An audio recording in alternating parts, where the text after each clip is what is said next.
And it was Oh, the wet dog? Yes. It's eye-catching, It isn't it? is. Yeah. Okay, so I introduced myself. I'm Tori Kelley, and I teach creative resilience, story, music, art, therapy. And I just want us to go around briefly and say your name and whether you are currently working on a picture book or if it's something that you just always wanted to do. All right, can we start with you? Marie Blanchard, I think about it, but I'm not very motivated. I love your honesty. Okay. Really, Melody, I was just interested in, I was telling Madison that we have a friend who's an artist, and he did a lot of illustrations, but he did write a book, and my husband was in every single page of the book in different, situations. Oh, It fun. didn't even look the same, and I can't find the book. Oh. Yeah, Do you know the title? Do you remember the I don't title? remember, I know Yeah. the author that was in it. Right. What a bummer. Well, maybe you can Google it. Yeah, I know his name. Yeah. Okay, so we have Noreen and who was it? Joanne. Joanne. Okay. So my name is Ruben, and I have to admit that I am a terrible writer, very bad. Joanne is Lady But I am Gaga's a fairly Please, decent photographer. So I do wildlife primarily. So eventually, when I get better, I would like to publish a wildlife photo, primarily birds in Florida, which we have a lot. That would be beautiful. Oh. There are a few authors So, named Richard but I Williams. These include not Sorry. the way when I upload my photos to Facebook, I put the name of the birds and scientific name and common name, whatever is there. Okay. I try to make We're gonna keep the introductions moving. Yeah. I just name That's and it. whether you That's it. have written one or you want to write one, just so I can give you all this information. Sure. that we Yeah. have. Sorry. Oh, come sit here so you're closer and so you can see the things. This is my friend Bob. I'm gonna blow Hi, the Bob. camera. Hi, everybody. I got a sticker. Oh, wow. 2013 maybe? Something like that sounds about right, yeah. Yeah. So we are members of the SCBWI, which is Society for Children's Book Writers and Illustrators, which is an excellent group to be a member of. scbwi.org. They what? scbwi.org. That's the Society for Children's Book Writers and Illustrators. And it's .org. And it's a great organization for you to learn everything you'd like to know about children's publishing. Okay, so we were. Oh, my name's Leslie, and I guess we all have a book from our childhood that we love, and then these ideas pop in your head. So, it's like one of those dreams that is floating around there. Absolutely. Did you say Leslie? Leslie. Leslie, nice to meet you. Okay. And I'm Lisa, and I've sold books of children's and others, and read children's books aloud in libraries and in the bookstore. Not working on anything. Okay, Leslie, Lisa, So my name is Alison. and Allison. I am an artist, and I would love to write something. I've got so many ideas. You know, when you've got too many ideas, Oh, you don't know where to start. Oh, yes. That's me. Oh, So yes. I thought this was interesting, so I thought I could join. Wonderful. Welcome all of you. So just so we set the tone for today, the goal is not that you will leave here with a perfect picture book all written and ready to go. The goal is I'm going to teach you the format and I'm going to give you tips so that hopefully with all of your amazing ideas that you already have, you'll be able to put something into paper, into something tangible that you can then build on, revise, some more, and then put it out into the world someday. All right. Each book really is a dream come true, honestly. All right.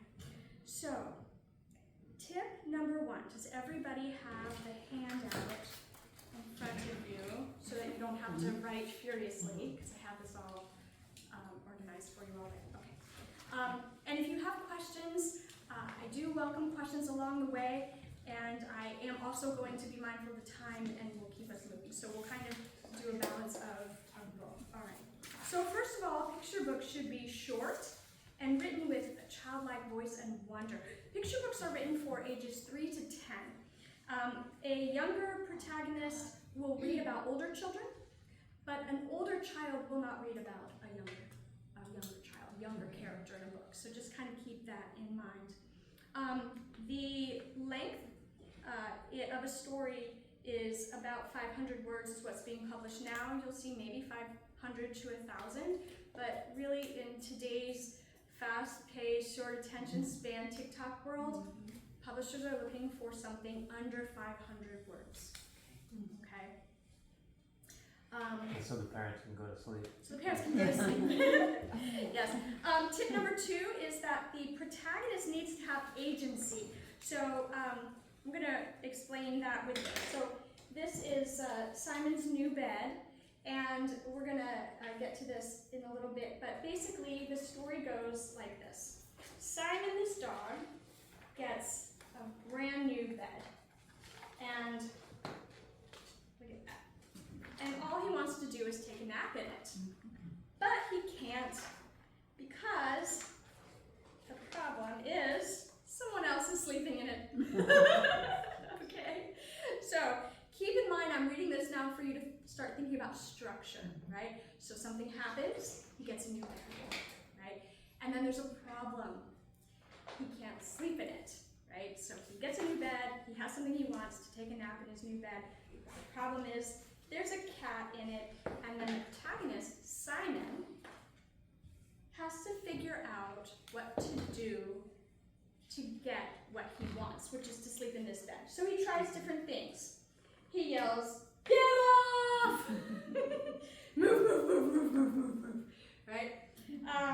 And so you always want your main character having agency. What does it mean to have agency? It means that the character has to solve their own problem, that they are doing the action. You will never see Simon's owner come in, or the parent come in and tell the cat to move, or move the cat out of the bed. Simon is the main character. He's the hero of the story. He has to solve this problem for himself. So, he tries all these different things. So many different trials and tribulations, and still the problem remains.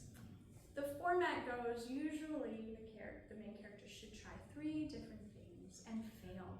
So you see the work involved, 3 different ideas of how to make the thing happen that they want to come true, and it doesn't work.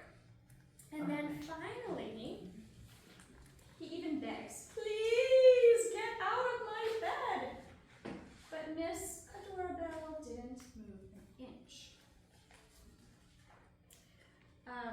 So what if, how about we share?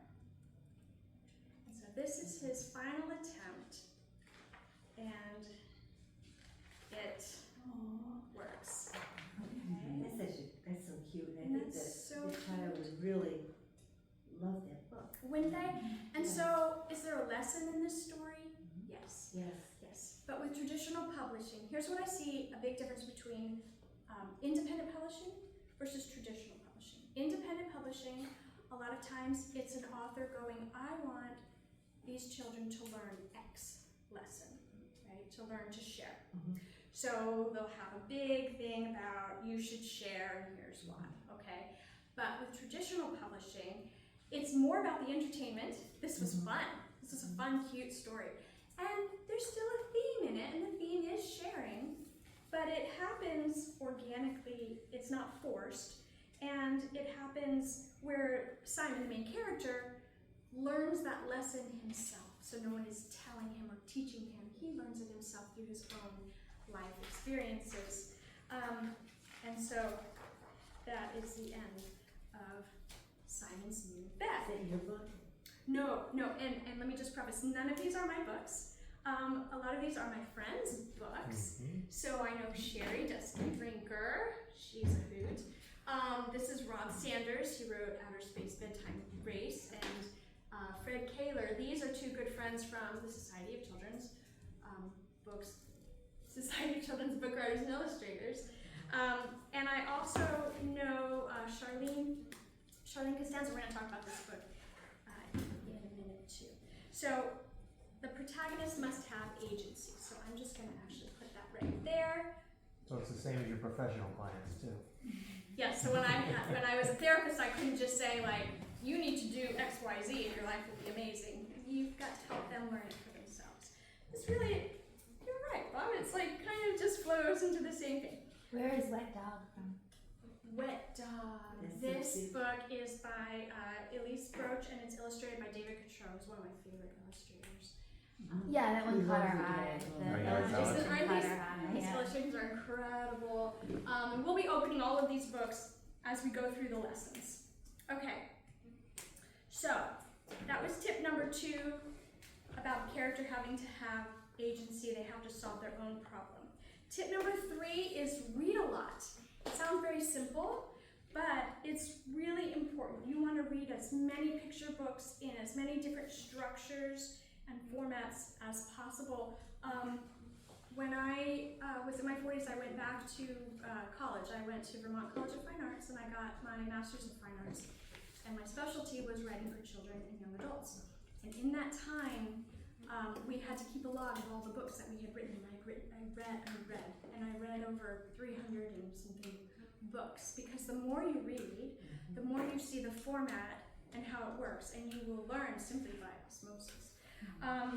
Tip 4, use literary techniques. Okay, so these are going to be fun. So, Wet Dog has some really great, you'll see the first tip is onomatopoeia, and that is just when the word says the sound, like crack, or bang, okay? And in Wet Dog, and just listen to this language, okay? I'm gonna read the first page. He was a good old dog and a hot old dog as he lay in the noonday sun, and he dozed and he drowsed in the beating down sun with his long pink tongue hanging out. Well, that too hot dog and the too hot sun just had to cool off somehow. So he heaved to his feet and he sniffed the air and he trotted off down the road. Pat-a-pat, pat-a-pat, pat-a-pat. Isn't that beautiful? Yeah. It's musical. The language is musical. We also call that lyrical. So this is a lyrical children's book. And the onomatopoeia that you hear is that pat-a-pat, pat-a-pat. You can hear his paws, pat-a-pat, pat-a-pat, going down the road. Okay, and that's when he saw a man washing a car, a long, black, shiny car. Old dog stepped in the soft, cool stream till the wet soaked through to his skin. Then he shook with a happy dog smile, wagging his happy dog tail. Shaky, shake, shaky, shake, shaky, shake. Wet dog, cried the man with the shiny black car. Shoo, go on now, shoo. Okay, so a lot of things happening in just the 2 first beautiful pages. And that is a lot of onomatopoeia. And the second tip that I have there is alliteration. So alliteration is when you have the same consonant of the beginning of each word. So it happens in this a lot. Listen to the S sound. Listen to the S's. Old dog stepped in the soft, cool stream till the wet soaked through to his skin. You hear all of that? That makes music. So if you can think about the word choices that you're making when you write, and you can come up with a consonant that sound and repeat it throughout, it's very effective. I mean, we instantly heard the music, and now I'm telling you why. Why did he spray him, by the way? He wanted He's to? hot. But did he ask him to? What happened? Okay, well, this man was washing a car, Yeah. and he just stepped into the spray. It Oh, he says. Old stepped dog in the spray. stepped Okay. in the cool, yes. Okay, So I he's understand. solving his own problem. Right. But he gets in trouble for it. Shoo! That's when I got a little confused. So, and then he shoos him away. He shoos him away. So if we're still thinking about the structure, all right, what's the problem of the day? What's the problem? It's hot. He's hot. He lives in Florida. The beating down sun. Okay. What does he want? He wants to cool down. Okay, so look at that. From the first page, we know the problem and we know what he wants. And that's important. Because when you're reading a story, you want to root for the character. And if you don't know what you're rooting for, then it's not really a story then, is it? Right. Okay. So he carries on.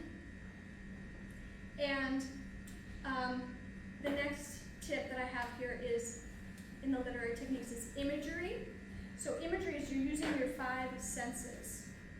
And I want to show you all the senses here. I mean, first of all, the onomatopoeia makes sound, right? And the visuals, I mean, the visuals are just stunning. Yeah. They're stunning. Okay. And then we have the tactile, so, you know, that wet, we can feel that wet dripping off of him. And if you go on in this book, you know, we've got cake, so there's some taste. So this author's doing, and illustrator, this blend of author-illustrator is such a beautiful marriage going on here, because we've got a blend of all the senses happening to put you into this story. Okay. We already talked about the theme of what the child, of what you want the theme to be without telling the reader, which would be a child, what to do. The adult can't save the day, the child is the hero. And in the end, the dog is the hero. Now, in children's books, the main character doesn't have to be a child. It can be a dog, it can be a robot. But whatever it is, just know it's a stand-in for a child. Okay? Even Amelia Bedelia, where you have the grown woman, Amelia Bedelia, even in that story, she is very childlike. So she is standing in that childlike place of learning and figuring things out about her world. I love you. The next literary technique is to plan for page turns. So I'm going to show you specifically, this book has great page turns. Now, it's called Chickens to the Rescue, and the important thing about a page turn is, if a child picks up a book, or a grown-up picks up a book to read to a child, and they're reading, and they get all the information they need right away, well, what are they going to do? Right? But if they don't know what happens next, what do they have to do to find out what happens next? Turn the page. Exactly. So, this book is really brilliant. Look at this. On Monday, Farmer Greenstock dropped his watch down the well. And what do we want to know? Did he ever get it out? Well, let's see. Chickens to the rescue! Okay. Those are some chickens, said Farmer Greenstock. On Tuesday, Mrs. Greenstock was too tired to make dinner. Chickens to the rescue!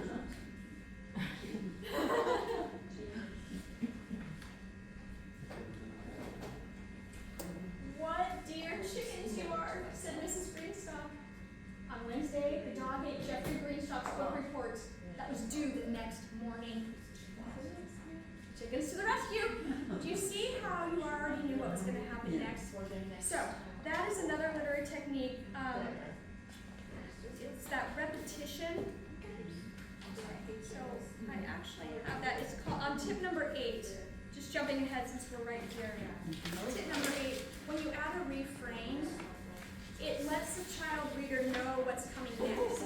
And that creates a sense of comfort in the story when a child knows what's coming next. It also helps them acquire language, because if they always know it's going to be chickens to the rescue, that helps them with reading as well. Okay. So that is a literary device as well to use. The children are comforted by predictability. They're comforted by predictability, that's right. And the refrain becomes a connector in the story. All right. We're going to put chickens down just for a moment, but we'll go. I know, I love that. How about bedtime? 10 minutes to bedtime. Sometimes when I'm trying to get my kids, grandkids to do something in time, that book just gets into my head. Yeah. 9 minutes till we gotta go home, you know. Right. Because of the book, yeah. It's amazing how this literature can stay with you and shape your life experiences and your life relationships with the people in your immediate community. Okay. So, tip number 5. Show, don't tell. This is super, super important. And we're going to use Goodnight Construction Site for this example. So I said use actions, dialogue, sensory details, and subtext to allow the readers to experience a story's events, characters, and emotions rather than having the author state them outright. While showing is a hallmark of strong writing, telling is not always bad. It can be a tool used for summarizing minor events. So, here is Goodnight Construction Site. Now, you'll notice this is the first book I'm sharing with you that rhymes. Most people, when they want to write a picture book, they want to write a rhyming picture book, and that is just a well of trouble that you could fall into. Unless you're this guy. Unless you're Dr. Seuss or truly, it takes a special ear to make things rhyme organically. And what do I mean by that? If you have to switch the word order to force the rhyme, then it doesn't work. So, publishers today would much rather hear lyrical writing like a dog or the Simon book where you just have regular dialogue than bad rhyming, okay? But what I'm about to read to you is a masterpiece of genius. Listen to this rhyme. It's gorgeous. And see if you can spot other things that we've talked about so far, like onomatopoeia, alliteration, okay? All right. Down in the big construction site, the tough trucks work with all their might to build a building, make a road, to get the job done, load by load. Okay, that's telling. Right? The sun has set, the work is done, it's time for trucks to end their fun, so one by one they'll go to bed, to yawn and rest their sleepy heads, then wake up to another day of rough and tough construction play. Alright, so now we have working hard to help his team, crane truck raises one last beam. So we see a main character appear on stage. Reaching, stretching, lifting high, he swings the beam into the sky. He'll set it down right on its mark, and off to bed. It's almost dark. He slowly folds his boom back in, and then with one last sleepy grin, he tucks himself in nice and tight, and cuddles up and says goodnight. Good night, crane truck, good night. This becomes the refrain. Okay, we're going to skip ahead a little bit. Okay. Pushing with his mighty blade, bulldozer works to smooth the grade. He clears the way to level ground and fills the air with thunderous sound. Roar! No one's as tough and strong as he. But now he's sleepy as can be. He puffs some smoke out of his stack, turns off his engine, stops his track. He curls into his soft dirt bed and dreams of busy days ahead. Shh, good night, bulldozer, good night. Okay, did you hear the onomatopoeia? Did you hear the alliteration and the refrain with that shh, good night? Okay, I don't want to get ahead because I want to give you all the tips I have for you here. Let me see now. Controlling the pace. Alright, so we summarize the minor events by telling on the first and second pages of this story, and then controlling the pace. Telling can speed up the narrative when needed, while showing is better for slowing down and building suspense. So you see how we slow down as we showed you, okay, this is the bulldozer's work, and this is the crane truck's work. Then connecting the scenes, a small amount of telling can help to connect between the transition without interrupting the action, and that refrain, shh, good night, bulldozer, good night, that becomes that connection. Okay. Your voice is so calming, I just want to take a nap.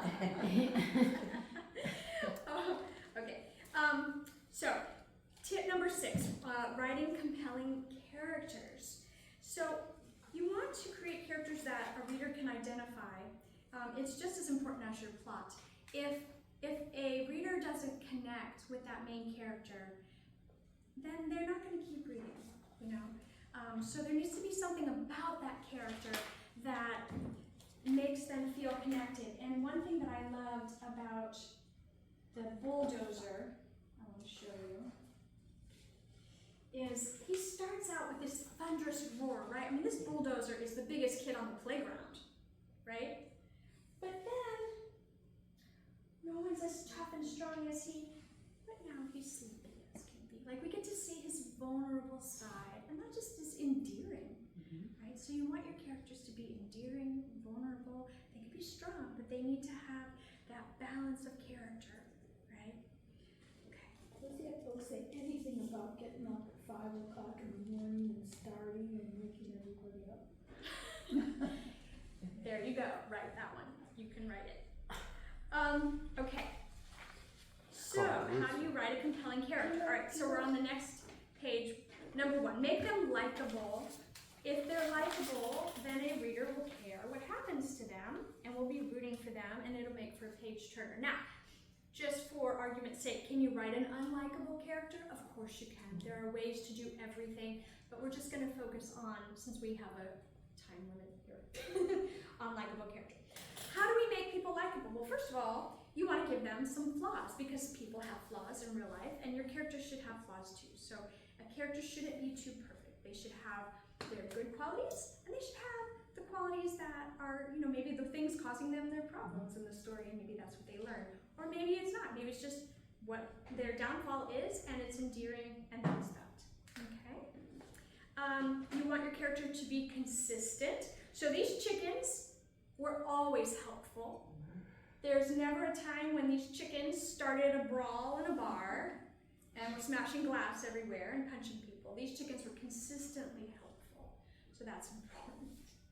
All right. And they have to be a problem solver, like we've already said. So you can create your own character sheet. And I have a list here for you where you could come up with things about the character. So just, that's something you can take with you and do on the stories that you want to write. But for our purposes for today, let's talk about Wet Dog. All right, because this is an ensemble cast, right? We've got all kinds of construction vehicles. We don't just have one person. This one too we could also do, because we just have Simon to focus on, and we just have the old Wet Dog here. But what are his physical features? He's skinny. He's skinny. Okay. Yeah. Looks like he's happy. He's happy. Yes. He's pretty happy-go-lucky. Happy. Happy. Okay. He should be fluffy when he's dry, though. Okay. Don't you think that? I don't know. Those are personal opinions that we're all allowed to have. How about his family background? So you've met him. What do you know about his family background? He seems like he's on his own or independent. There we are. He's on his own. This dog's alone, Yeah. right? So that's something about his character. That tells us a lot. And even that alone, that aloneness, that makes us root for him, doesn't it? Yes, Because it we're does. like, oh, he doesn't have anybody. He doesn't have Does he have a anyone. chain around his neck? Collar. He has a collar. But do we Yes. ever see the family? He has a problem, and he's just out there on his own trying to solve his problems. So we really don't know. But you're right. He doesn't have a chain around his neck. Yeah, he's running away from home. Maybe. What about his likes and dislikes? What do we know about what he likes? Water. He What is likes he? water, he doesn't like when it's too hot. He doesn't like being hot. Okay. What are his interests? Should we read a couple more pages? All right, let's do that. Okay. He seems curious. Wet dog stepped. Oh, he in likes the cake. Yes, it's cake. Wet dog stepped in the splash and the suds till the cool flowed down to his fur. Do you hear those F's and the S's? That alliteration. Then he shook and he shook with a happy dog smile, wagging his happy dog tail. Shake, shake, shake, shake, shake. Wet dog! Cried the lady with the sticky high pan. Shoo! Oh, now shoo! I'm actually not going to keep reading, even though I love this book to death, but for time's sake, I'm going to put it down. Okay, so You know, a child's book, and the illustrations are outstanding in that book. they are. I almost would like to buy it now and take it home just to keep it. And you should. You absolutely should. Definitely write these books down, find them, definitely get them. They're all really great books. Okay, so we've got where they live, personality traits, and their strengths and weaknesses. So those are just things to think about when you're developing your character. Okay, tip number 7, and this is very important, okay? Let the illustrator do their job. You are an illustrator, so you would most likely be like John Hillman, where you're just going and doing the whole thing, all right? And that's a really beautiful marriage when you can do the words and the pictures together. But many times that doesn't happen, and you have an author and an illustrator making magic when they come together to make a story. So I'm going to show you some things. So we've already talked about the Goodnight Tonight construction site, but you never see Sherry tell you, this is a yellow truck, right? That's something that the illustrator came up with, or with the way that the setting is. I mean, it's a construction site, and this illustrator, who's incredible, Tom Lichtenhild, he came up with, you know, these bright colors and this just gorgeous theme throughout. I mean, look at it. You've got the sun going down and all of these beautiful things happening.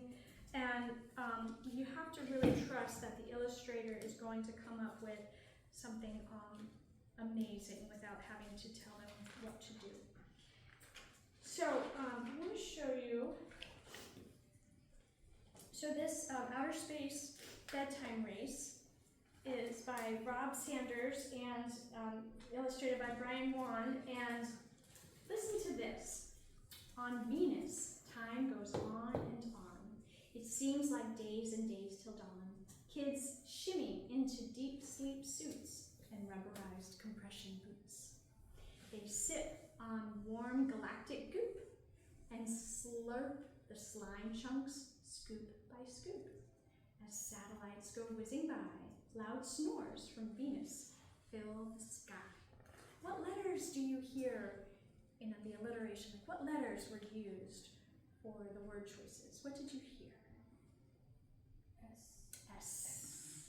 Yes, S. Yes. And now I was not privy to see Rob Sanders' manuscript. I don't know what he told the illustrator. But I do know that in this story, A Perfect Name by Charlene Costanza, that Boom Thumb had just gone on safari. And when my friend Charlene submitted the manuscript, she was, in her mind, writing a human family with people. But when the publishing company hooked up their author and illustrator team, this is what happened. They got this lovely hippo family. And the whole story is about finding a perfect name for their little baby hippo at the naming ceremony at the edge of the water. And the whole story is coming up with these, you know, sweet little names to figure out what his perfect name is going to be. And I just want you to imagine what would have happened if the art notes were so controlling, we wouldn't have this. Look at this. Isn't that gorgeous? So as an author, you're definitely going to have visions of your own, and they're great. They're great. But an illustrator thinks differently. And so they're going to have something that, honestly, you probably couldn't even imagine. And it's really important to let go of that control. Others have a lot of trouble just letting go of that control. But it's important to do, because when you do that, magic. That happened to me. I had an idea for a puzzle because I got into puzzling. Yes. And so I found an artist that I liked for the idea on Fiverr. And I liked what his idea, some of his works were. And so I asked him to do it, and we worked together. And I'm telling you, when he sent it to me, I'm like, I never thought of that. Exactly. I was like, wow, he made it more than I thought it could ever be. You know, just Exactly. yeah. Exactly. Yes. So we've already covered tip number 8, which is the refrain. Like the chickens to the rescue or shh, good night. Tip number 9 is to read the story out loud. These are books that are going to be read out loud to children. So you need to, while you're writing, you need to be writing and reading it out loud to listen for where you stumble, where it doesn't sound quite right, or might be confusing, or might be a run-on sentence, or isn't as musical as it could be. You know, it might be perfectly fine to say, Jerry ran toward the hippopotamus. But then when you go back later and you look at it, Jerry ran toward the hippopotamus. Ran. What's something more descriptive that we could use besides ran? Any ideas? Ran and tripped. So it would have to be like stumbled toward the hippopotamus. So if I say Jerry ran toward the hippopotamus, you have something going on in your mind's movie, right? But you can change that movie if you say Jerry stumbled toward the hippopotamus. That looks different, doesn't it? Or Jerry skipped toward the hippopotamus. Now how's Jerry feeling? Happy. Like Whereas a wet dog. if Jerry stumbled toward the hippopotamus, how's he feeling? Fearful. Fearful. Fearful, the other would be happy. Yeah. Fearful could be embarrassed. Yeah. So think about how every single word, especially when you're supposed to be staying under 500 words, think about every single word has to lift heavy weights. Like it has to do its job. Okay. The 3-act structure, we covered that already with Simon's new bed. You introduce the conflict. What is the character's problem? We did that also with Wet Dog. We did that with Simon's bed. Your Act 2, the character tries and fails. Okay?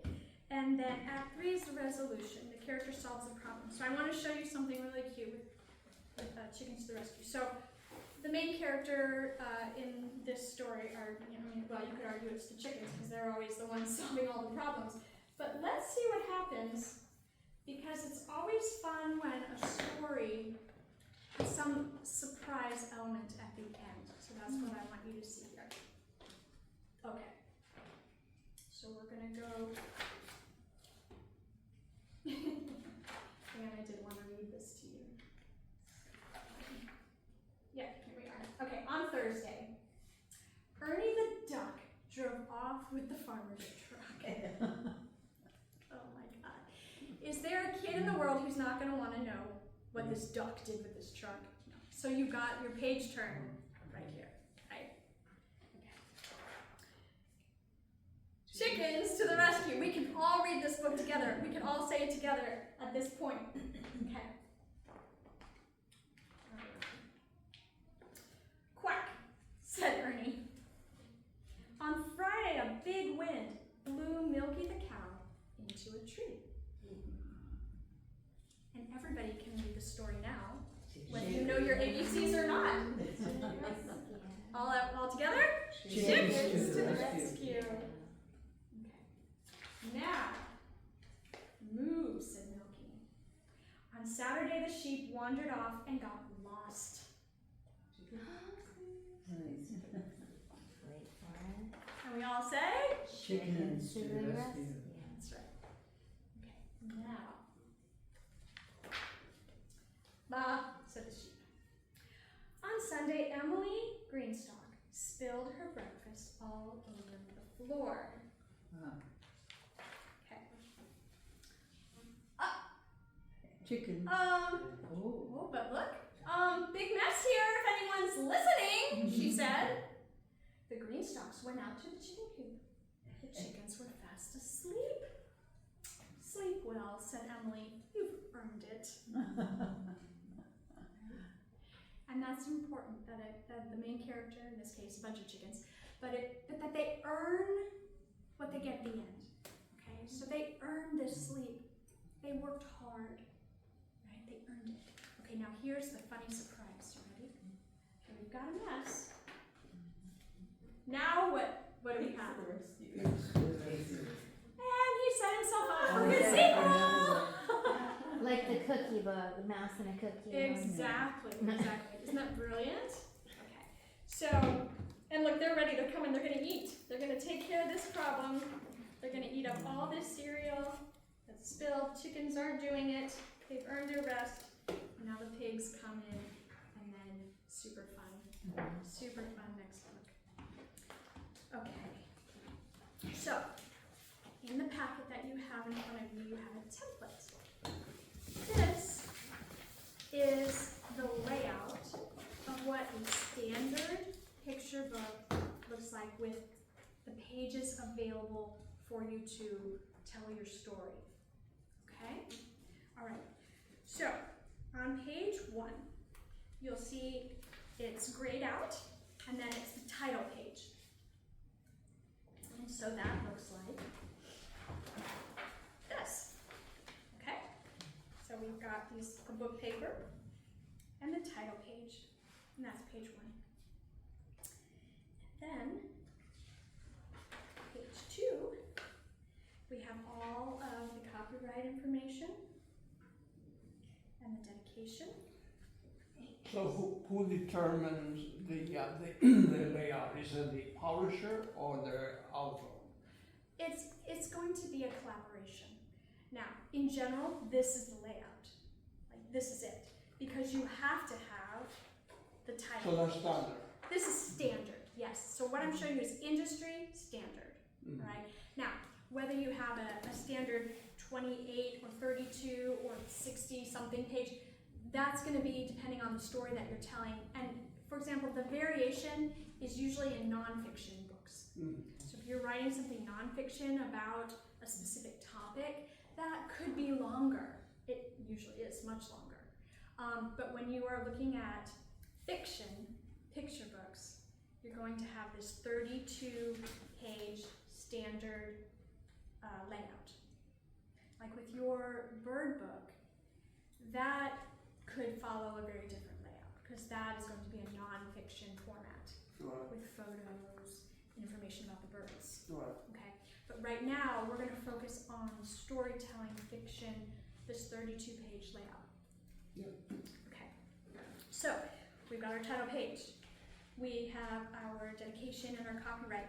And often, as you see here, the story will begin in a picture. In fact, where's Simon's bed? Let me show you how they did it in this one. Oh, can I do that? Okay, so we have, oopsies.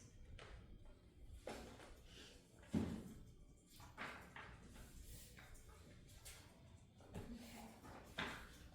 So even before we begin, like look at this. Okay, so we open it. There's this. Even before we get to the title, they've started the story. What do you think of your new bed, Simon? All right. So the bed arrives, and then we're just going, and then Simon's new bed. So this is different. This is a different format than the usual. Okay. Let's look here. We've got the end papers. Okay, the title page. Right. This is that grayed out area that we're in. Title page. And then they've got the copyright, the authors, and then the story begins. And then this one, if you look at page 32, do you see how that's also grayed out? So in this format, they have all the copyright and dedication information on the last page, on the back. It's still that same 32 blocks. Same 32-page format, but their copyright page over here, and they started the story right away. Title page, story. What's the last page of Pigs to the Rescue? Pigs to the rescue. This last page.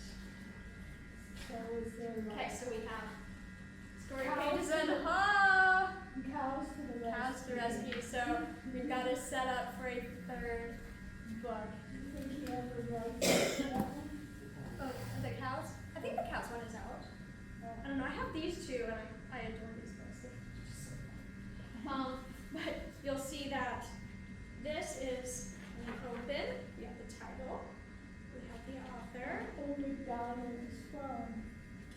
right here. Dedication, and then the story begins. Okay. All right. So next, let's talk about these blocks and how you can use them to your advantage for writing a successful story. And when I say successful story, I don't mean that it got published and it's for sale. I just mean that it works and it gives you joy.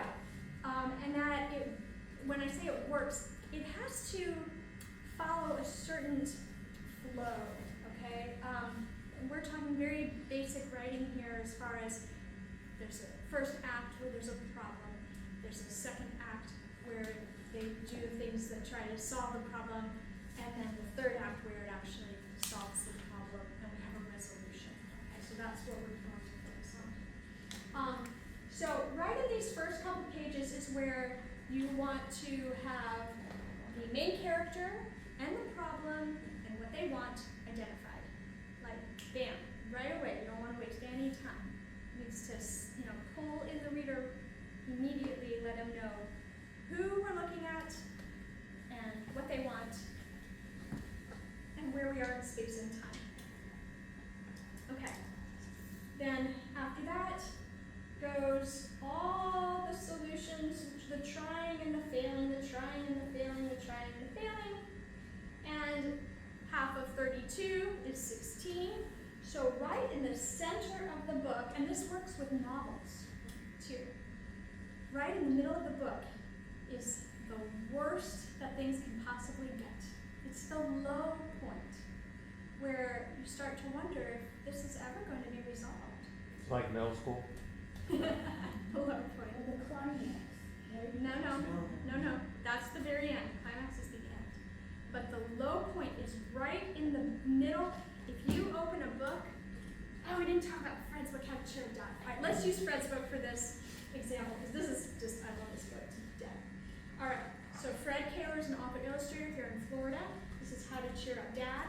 And I want you to listen for consistency, character flaws, and then we're going to also dissect the structure.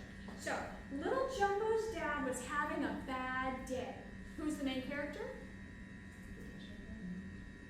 Little Jumbo. What's his problem? Okay. So, at breakfast, Dad put raisins in Little Jumbo's oatmeal. He should have known what a mess that would make.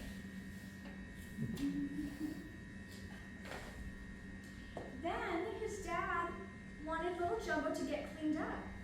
But Little Jumbo had already taken a bath that week. So how is he getting out of taking a bath? What's he doing? He's He's hiding. hiding. He's hiding. So there we are. He's trying to solve his problem by hiding, okay? And Dad forgot that Little Jumbo did not like wearing his brown overalls. So now what has happened? It's streaking. Dad's mood was clearly getting worse. So Little Jumbo suggested that Dad needed a timeout. Little Jumbo got one instead. So you see the trying and failing and trying and failing. He began to wonder what he could do to cheer up Dad. He thought a hug might be a good start. Then Little Jumbo took his dad to play catch. That made him smile a little bit. Okay. So we're on the up now. All right, we've hit the low. Now we've got things going well. Since Dad loved dessert, Little Jumbo agreed to share an ice cream cone. And fishing made his dad feel even better. At bedtime, Little Jumbo picked out Dad's favorite story. Then he tucked his dad in and snuggled him to sleep. It's a good thing I know how to cheer up my dad, thought Little Jumbo as he carefully got out of bed. He He's solved the problem, hasn't he? He solved his problem. Yes, but Did he cause the problem? but yes, he did. He did cause a problem. He solved it though. I wonder how much cheering up he'll need tomorrow. Oh my! So he's cut up the curtains and he's turned himself into Super Jumbo, which is the sequel, by the way. These are excellent books if you have not read these. Okay, so. It reminds me of Olivia, the Olivia books. Oh yeah, the Olivias. Okay, so if we are looking at here, we met little Jumbo. His dad was in need of cheering up. Okay, why was his dad in need of cheering up? Because of little jump. Because little Jumbo. Little Jumbo is not taking the ADHD medication. So then we see on the following pages, little Jumbo trying all the ways to solve the problems to cheer up his dad. He finally cheers up his dad, and the book ends with him causing one last bit of mischief, right? Which is that cute little surprise at the end, which not all picture books have, but when they do, it's like magic. So the worst is when he went into timeout, and then the climax is what? When he realized he cheered him up? Yes, or- so the climax for this book was when his dad was nice and asleep, and in his mind, everything was fantastic, and then he went and cut up the curtains. Yeah. That's how this one went. If you would like, I can read you a picture book manuscript that I wrote, and we can dissect that. What I want to show you about this book, the one that I wrote, it's called Chipper Green's Spring Clean, and I want to show you, this is all it is, these 2 pages, okay? And the format is 1, 2, 3, 4, 5, 6, 7, 8, you see that? Those are the page numbers, okay? So my page number ends at page 14 because I'm keeping in mind that those front and back papers have to have things. I'm sorry, that's your story? This is actually my story. It's not out in the world like these beautiful things, but it is a story that I wrote. So the book doesn't have to have 32 pages. It doesn't have to, okay? But because mine is 14, that means it's 28 pages, right? So 14 lines be 28 pages, and then it has room for the end papers, title, copyright, and all that, okay? Okay. So you get 14 lines of text. Okay, so here we go. And I don't have any art notes, 0 art notes, nothing. So just listen and imagine in your mind, right? Number 1, he did it again. Oh, I do have this one art note, this is the last one. It is a boy litters in the woods. Okay, so now you know where we are. That's it though, he did it again. Page 2. Ever since those weird 2-legged creatures moved in next door, all I do is clean, clean, clean. But I had an idea. And I will tell you, Chipper Green is an alligator. Is it what? He's an alligator. Alligator, okay. Yeah. Okay. I called some friends for an extra special deep clean spring cleanup. 57 plastic bottles, 89 greasy wrappers, 43 tin cans, and 5 busted things I couldn't recognize. Plastic sacks dangled from trees like spider webs, but instead of catching bugs, they caught our feathered friends. What a mess. We organized a rescue. Okay, so low point, right? And we organized a rescue. Page 5, or 10, because these are 2-page spreads. Then we thought about what to do with the trash. My mama says, Chipper Green, you should always return what doesn't belong to you. Page 6, I heard snoring and peeked inside the window. 7, we returned everything to that smooth-scaled critter. And do you know what he did?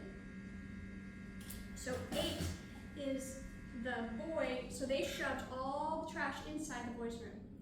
And the boy shoves all the trash outside. And 9 is, so we shoved our stuff inside. 10, he shoved it outside, inside, outside, inside, outside, until we couldn't tell what was ours anymore. 11, hey, I said, how about we clean this up together? We shook hands. Okay, so he's solving his own problem. 12, the sun drooped in the sky, The moon came out prouder than a new moon. We were very tired, so the mosquitoes sang us a sweet working song. There was one last item. We came up with an idea. Page 13, we were very cozy. Page 14, until his mom appeared outside. Good heavens, quick, get in this house. He scrambled up, calling over his shoulder, see you later, alligator. The end. All right, so there was one last item. I truly believe that an illustrator will come up with a better idea than I could think of. So my idea would be that they had like a cardboard box that they made a fort with, and they were looking up at the stars, being very cozy, but who knows what it will end up being, you know? Okay, so questions, comments? Who select the illustrator? You do, or does the publisher? No, when you are an author illustrator, it's you, okay? But when it is not, the publisher has their own vision for the story, just like with this book. They knew that it was going to be animals doing things in an African environment, right? And they knew that this illustrator, Lim Phum, that had just come back from an African safari, you know, they knew he had just come back and would have all of that great, you know, inspiration from drawing or illustrating or maybe taking pictures on his trip. So what is the drawback if I provide my own illustrator? It's not how it's done, because they are going to have a vision, and even though this is hard to hear, it's going to be better than anything you can imagine. It really is. And so you have to let go. Now, you're a photographer, so you're taking your own pictures. So this doesn't apply to you. But if you're writing a story and you're not the one that's going to draw it, then you want to just let that side go to a professional and know that it's, look at these, that it's going to be amazing. Okay, so you will submit those 2 pages to the Yes, publisher. so you're the publisher, and I'm sending you these 2 pages, and you're looking at this, and the only thing I've told you is that a boy litters in the woods, and the boy shoves the trash back outside. And that is all, because when you read at the end, see you later, alligator, you're like, oh, he's an alligator. And so you have to give people credit for being the smart people that they are. Publishers are very smart, and illustrators are very smart. So accompany with those 2 pages, then Yes. you send a resume, or you So send your in agent sends a query letter, and it will have why they're picking you, why they think that, let's say this book was by Dial, I remember. Yeah, Dial. So they'll contact the editor, who is Lori Hornick at Dial. So I'm going to make this up, all right? But the agent would have written a letter, Dear Ms. Hornick, I have this story about a perfect name and families searching for a perfect name, and I thought it would align well with your imprint. And then they'll have the manuscript, right? And so then they'll read the manuscript, and in this case, they sign a contract. They offer a contract, and then after that, they had meetings that are required. They had the art for the cover, which might have, it doesn't always have to be the actual illustrator, like the cover design happens by someone else. So you've got your cover design art happening for their art marketing department, and then you've got the inside, which is done by the illustrator. And when you have an author-illustrator situation, you take half the money, right? So half goes to the author, half goes to the illustrator, including the royalties. And what advance you get gets earned back, and then you get the royalties and that percentage. Do you have any questions about that? So, I'm sorry, I'm just still confused in terms of what you submit besides the story. You actually write a letter with a synopsis of what the story is all about. Okay, so as an author, you are not sending anything to publishers. You are sending things to agents. And to the agent, you will give them, it's a 3-part letter. The first part is an introduction and why you're querying them. Maybe you wrote a book about quirky animals, and you know that they have published books about quirky animals, and that's why you think you might be a good match. That's your first paragraph. Okay. Then your second paragraph will tell about the story. This is for example, right here, this is a 233 word story called Chipper Green Spring Clean about a neat alligator who has had it up to here with a mess in his woods and makes an unlikely friendship. Okay? And then the third paragraph tells about you and why you're the person to write the story. So mine would say, I have my MFA in writing from Vermont College of Fine Arts, and I live in the Green Swamp area of Florida, protected natural habitat, and I'm passionate about teaching children to keep their environment clean.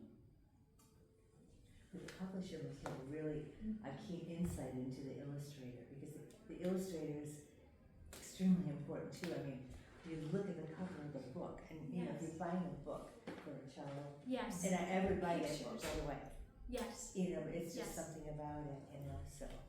Absolutely. So publishing houses have relationships with a set number of illustrators. It doesn't mean they would never use a new illustrator. They do that all the time. So they're selecting illustrators based on their portfolios. They are always on the look at websites, at events like SWI events. They can meet illustrators there. They'll take their card, they'll look through their portfolios, and maybe they'll see art, for example, like this, and they'll think, oh my goodness, I'm working on a story where this style is perfect. And then they will pair this illustrator with whoever they're working with on the manuscript. And usually before they even offer a contract, they already know who the illustrator is going to be.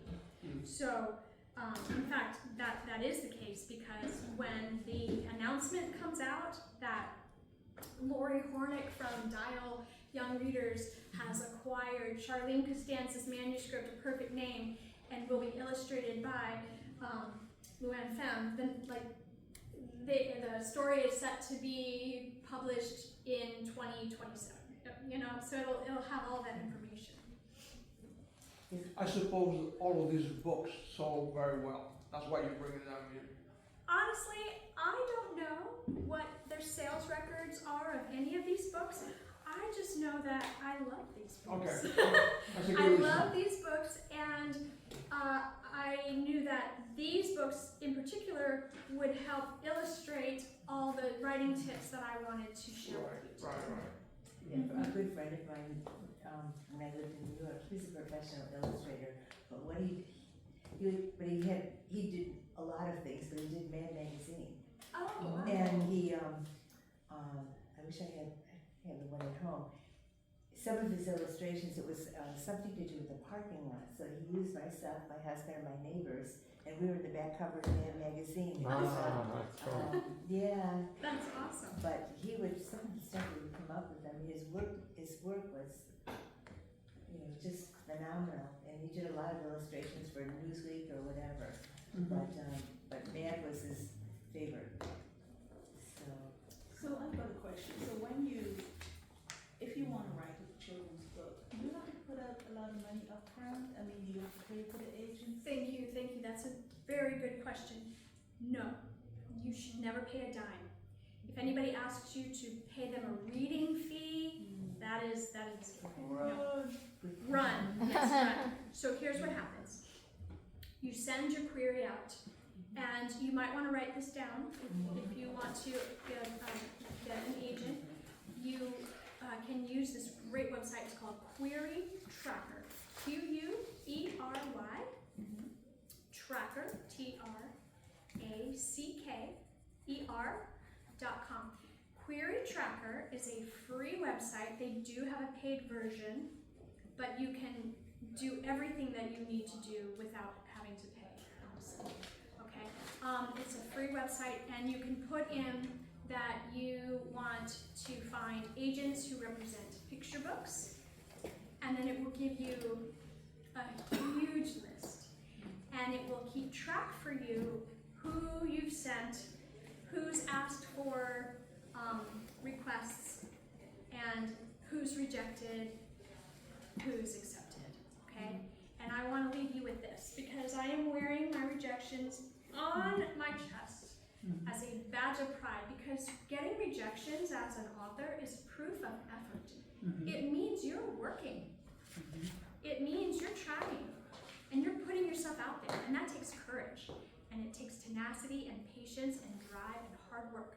And so getting a rejection letter, I mean, frame those bad boys. That is something to be proud of. And there are different types of rejection letters. Somebody give me a time check. It's 3:30. Great, okay. So, when you get a rejection letter, there are different kinds. There's the ghost, which is you don't hear anything back at all. And that's Most a shame, common. but it happens. They ghost you. All right. Then there's the form letter, where it's the same for everybody, and it really just says something like, art is subjective, thank you for submitting to us, but it's going to be a pass for us. So it's not for us, and that's it, right? So there was no personal thought given whatsoever. The third kind of rejection letter is Dear Your Name, right? Dear Tori, we really enjoyed reading this. We found the elements quirky and fun, but at the end we decided we have to pass, okay? When you start getting letters like that with personal notes, you're getting closer, and it's exciting. And listen, and I would highlight the positive comments, because now I'm going to go a little bit neuroscientific on you, but our brains are programmed to pay attention to the negative, like many more times than the positive. So what we have to do is take special care, extra effort to focus on the positive. So I would take my yellow highlighter, and if they said that my story was quirky with fun characters, I would highlight that. And I would clip that up right in front of me so I could see what I was doing right. And then in my next story, because you want to keep writing, you don't want to just write this one story and that's it. You want to keep writing. So while you're, quote, waiting, they call it, but I will just tell you another tip on the side. I've stopped waiting. I'm just living my life. They know where to find me. And you need to do that. You need to live your life. You need to do many other things, write more books, find other hobbies, because writing is a slow business. You don't have control over it at all. It's up to the market, it's up to Lady Luck. Who knows? There's so many factors that you don't have control of, so have other things going on. But here's How the long thing. does it take you to put something down, like, you know, for a child's book, when you're, let's say you're sleeping, you're thinking about it. Yes, I mean, it could be like spontaneous. it has happened to me in all the ways. I've woken up in the middle of the night and written an entire book, right? Like a picture book, okay? Yeah. I have written a whole novel in 6 months. That was my fastest. I wrote it over a summer. I just had this burning idea. And Stephen King has a great book called On Writing. And he says, just go through it like a bulldozer. Like, don't even stop to correct grammar or spelling. Don't slow the pace. Just get to the end. Because another thing that we'll do is we'll tinker with the opening. And we'll tinker and tinker and tinker with the opening. But to be honest, that opening can never be perfect until you write the end. Because you don't know what's going to happen. And when you write the end, then you actually know the whole story and can go back to the beginning and work on it then. So don't get bogged down with that. Now, we were talking about types of rejection letters, and I stopped at the personalized rejection letters, which are fabulous. All right. The next one is called an R&R, a revise and resubmit. And that means that we're rejecting this, but if you'd be willing to make XYZ changes, and they will tell you what they'd like to see, then we would be willing to give it a second look. And that's very thrilling. And so when that happens, you want to get going with that. Now, here's something that is a common mistake. You get on it and you send that bad boy back immediately. That's not good. Because you need to take your time. You need to let their comments marinate. You'd be surprised how many new ideas and things that you'll think of with time. So all these books that you see in print, at the library, at bookstores, these things have been marinating for years. And they should, because this is immortality. They're going to live with us forever. So they better be their best shape that they can be, right? So you want to really think about that. And it's fine to take 6 months, a year, even 2 years before you send that back with the changes that need to be made. I will give you a personal example. I wrote my very first novel. It was called Headbanger in 2014. And it was a really compelling story. I did not have a good childhood. I had a very abusive, dysfunctional childhood, and so I have overcome a whole lot. And so it was a resiliency story. And in 2014, I finished writing it, and then in I think it was 2015, I got an agent, and then it got submitted. She submitted it to several publishers, and it went to HarperCollins twice, like through their acquisitions meeting. Like, it was very seriously considered. It was really exciting. And in the end, it was a pass. And then I actually did get a contract on that novel. But the contract, they were only going to print 100 copies. And I've written a story about resiliency for kids who might be going through some difficult times too. So at 100 copies, that's my friends and family, and then I got a print. So I passed, and I wasn't sure what to do next. And I didn't know how to write well enough at the time to connect the reader, because that's what they said at HarperCollins, was that they weren't connected enough with the characters. Right? I didn't know how to connect people to characters. So I went back to school, to Vermont College of Fine Arts, and I learned how to do what I needed to do. And so now I have a new agent who's absolutely fantastic. I'm really grateful that they're championing me, and my work is being considered as we speak. And it takes a very long time, because they don't just read the book like we did and go, ooh, I like that book, I want to buy it. They don't do that. They have to read it a bunch of times, and then they have acquisitions meetings. And what happens is they've got marketing, they've got somebody with a profit and loss report, kind of trying to figure out economically how this book might do in the market, how have other books like this book done in the market. They've got so many things that they have to consider, and they have to have all the teams say yes. And once that happens, then they will respond to your agent and say, we'd like to make an offer, and your agent will call you. And that's how that works. And then it will take a lot of time after that for you to work with the publisher, make revisions. Art will have to be made, whether it's a picture book or a novel, there's still art that has to be made. And then it has to fit into their list. So maybe it's a book that would be more fun for spring or maybe summer.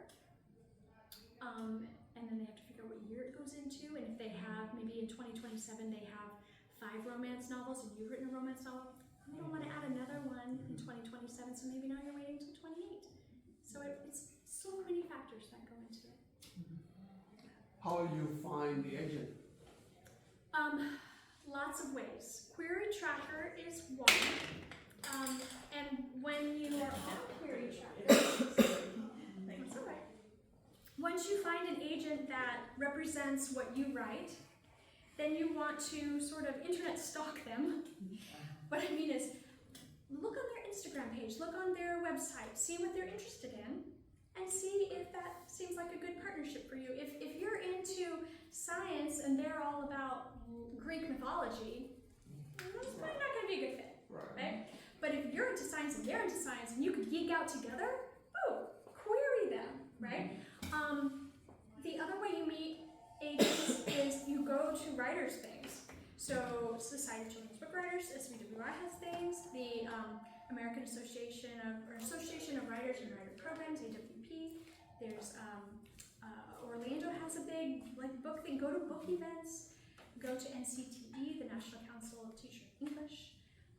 They've got all kinds of events where all of these industry professionals are meeting up. So you can meet with them, get to know them. It's a relationship business. You know, you're going to become friends first, business partners second. Very competitive. Oh yes, it's very competitive. There's so many talented people out there. There's so many very talented people. Oh, photography is also very competitive. Oh yeah, in any arts, area, there are very competitive. And you know, I mean, the arts are so crucial to our humanity. I mean, for me, it was all about how do I get out of this, you know, childhood situation where things aren't so good, and I'm really Pollyanna by saying they're not so good, they're terrible. But you know, what is it that's going to help me? And for me, it was writing. It was writing my stories, which helps you rewrite history, which helps you understand things better, which helps transform you. It was working on my own mental health, going to therapy, writing songs. I have 2 albums out. Like, art is transformative, and when we can use that art to transform ourselves, that's how we change the world. Like, I can't control you and make you change. Only you can do that for yourself. And so I did that for me. It's the Michael Jackson. I'm starting with the man in the mirror, right? That's how we change the world. And so first, it's you look at yourself and you make a change. Now I'm singing a song. Second. Well, what's in your life? Second is then it can come out as a work of art, right? So I can't speak for any of these authors, but I can only speak for me. And it's, you know, I write my stories for me to heal something or change something or to have fun, whatever it is. It's always a selfish act at first. And then if somebody else can benefit from my story, then have it, like, by all means. It's, you know, I'm happy to share. So, and I think that if you're working in that way, then you can be a happy artist. Because we don't need, you know, disgruntled, tortured artists. You know, if you're not happy doing this, find something else to do. Life is too short to be If you exceed the 1,000 word, you're pretty much in different level. You're in a different area. That's not a children's books. No. Not a children's picture book. So look, this is going to be 500 words or less. If you've got like 1,000, 1,500, now you're talking about a chapter book, like a chapter book for emerging readers, like maybe first, second grade. So you'll see them. They're those little paperbacks. They're really thin, and they have tons of chapters. And the chapters are like 1 page or half a page as a chapter, because it makes you feel smart. I finished 5 chapters. It encourages the child to keep reading. So you can go longer. It just won't be a picture book. It'll be a chapter book. Do they list the agents in the front or just the publisher? It's just the publisher. But you can often sort of online discover who their agents are. With novels, though, and the back and the acknowledgments, they will thank their agent. And you can see how they talk about their agent to know if that's a good agent that you might enjoy working with as well. Any other Oh, they questions? bad talk their agent in the back of the. No, I do. No, but I mean, Not in writing. not right. So you know, maybe they say, I want to thank John Doe, my Yeah, agent all those John things. Doe, and All those period, things. right? And you're like, it's not But specific. if they, but if you're like, I want to thank my agent John Doe for bringing this book to its fullest potential and always being there for me. I mean, then that's like, oh wow. More than endorsement. So you're creative resilient. Is that a company that you started, or is it? Oh. Yeah. So I have a website and I like make things and I have a bunch of things here too. And You didn't bring anything? I did, but I thought it started at 2:30. So I didn't get anything out, but like I have homemade cards and T-shirts and stuff, and I'm going to be putting them out. And purses and bags? In this store, I have little. All the things. So if we Google this, it'll come up. Yes. That's so cute, So though. like, Oh, yeah. yeah. So How do you print it on? You set it away and then press it on? I do both. Like these I heat press myself, but the shirt. These I've done myself, but this one, for example, this one I sent away, and then came back. But yeah, little dress. Oh, I had it right the first time. Yeah. So I'm just all about How do you print a full dress like that? happiness in the world. You send So it I have to- a Redbubble store, Oh, I see. and they do it at the store. Yeah. So Where are little purses and bags and stuff? Those are nice. They're Oh. really nice. I noticed them. Oh, are they over there? yeah, they're over there. Oh, and yeah. I have stickers too. I got my sister the, what do you call it, the little Yorkie. Oh. I don't know what think the elephant is. called little. I Oh, have see you. like note Yeah. cards and See you again soon. dog news and stuff. And you sell it all online? Bye bye. Have a nice day. Thank you. Yes, and here. And here too. Thank you for today. I'm sorry I have to get No a worries. drink of What water. did you say your website was? Oh, it's ToriKelley.com. ToriKelley.com. Yeah, Kelley with 2 E's. Kelley. Right. Yes, because I'd like to do something like that. You know, I'm the happiest when I'm designing something. you Yes, know? exactly. When I'm in that creative mode as opposed to, because I work as a technology trainer. So Okay. to be in that mode, is, you know, Yes. it's just like logic. Yes, yes. It's nice to have another outlet. Yes, it is. Well, thank you. I enjoyed this. Welcome. I learned some stuff. Just gonna be setting this stuff up. Thank you all for coming. Yeah, thank you. If you Yeah, I want see a the- I see free the person bookmark. I see the person behind the cheers. Oh, good. Oh, thank you. So, question, Yes. is it possible, if I have a question, contact you, or? Yeah, of course. Yeah, How will I do that? you want my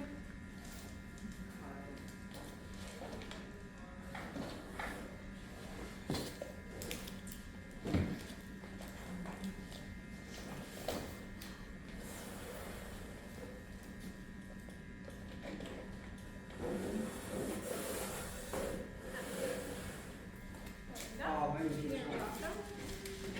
Would anyone like my card if you have questions or anything? Yeah. Brilliant, thank you.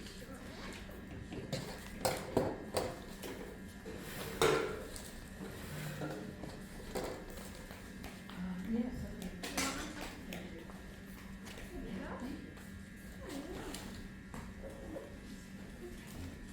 But did you see her, design rings?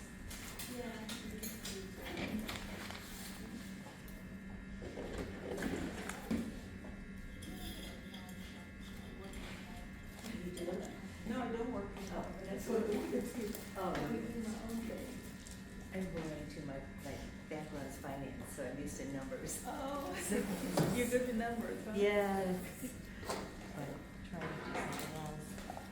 Oh, something different to learn. Mhm. Nice meeting you. Nice meeting you. Yes, well. Oh, yeah, well, 24 years since I've been in civil rights. We talked about it too much this time. Right.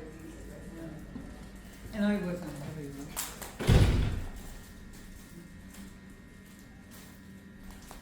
I really enjoyed your presentation. Oh. Yeah. Thank you.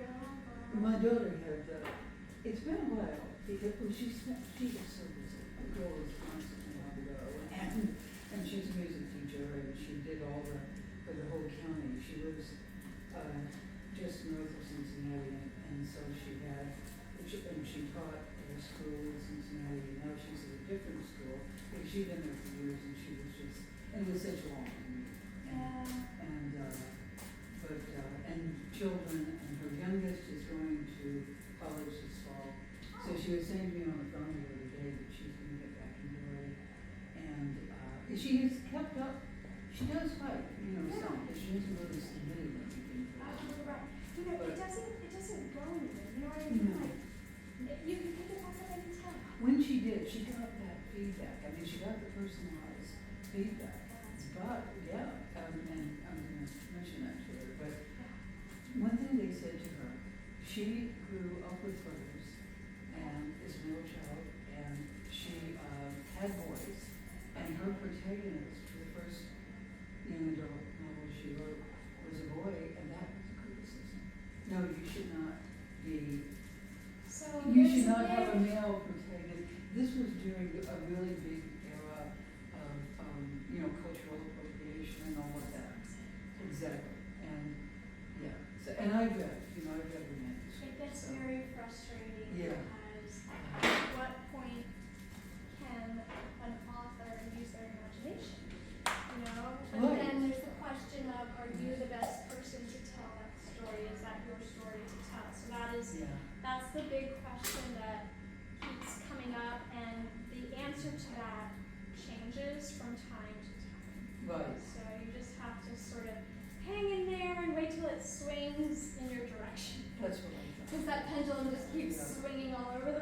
Right, and we had discussed that, I remember,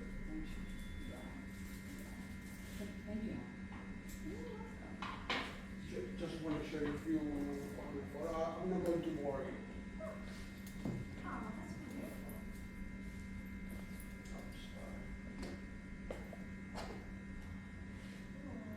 This is all of these photos are taken here in Atlanta. These are really good.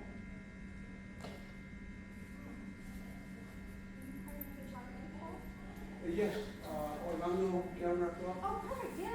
Yeah, These are so- really good. Yeah, they it's a good group of people. Uh-huh.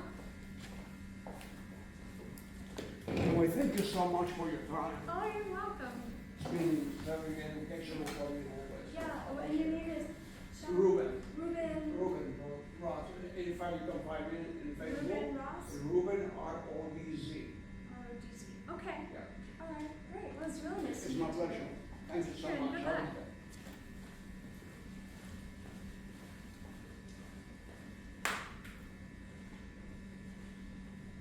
Great job.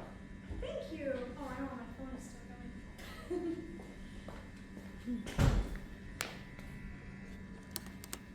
Well, that actually worked. It's still recording.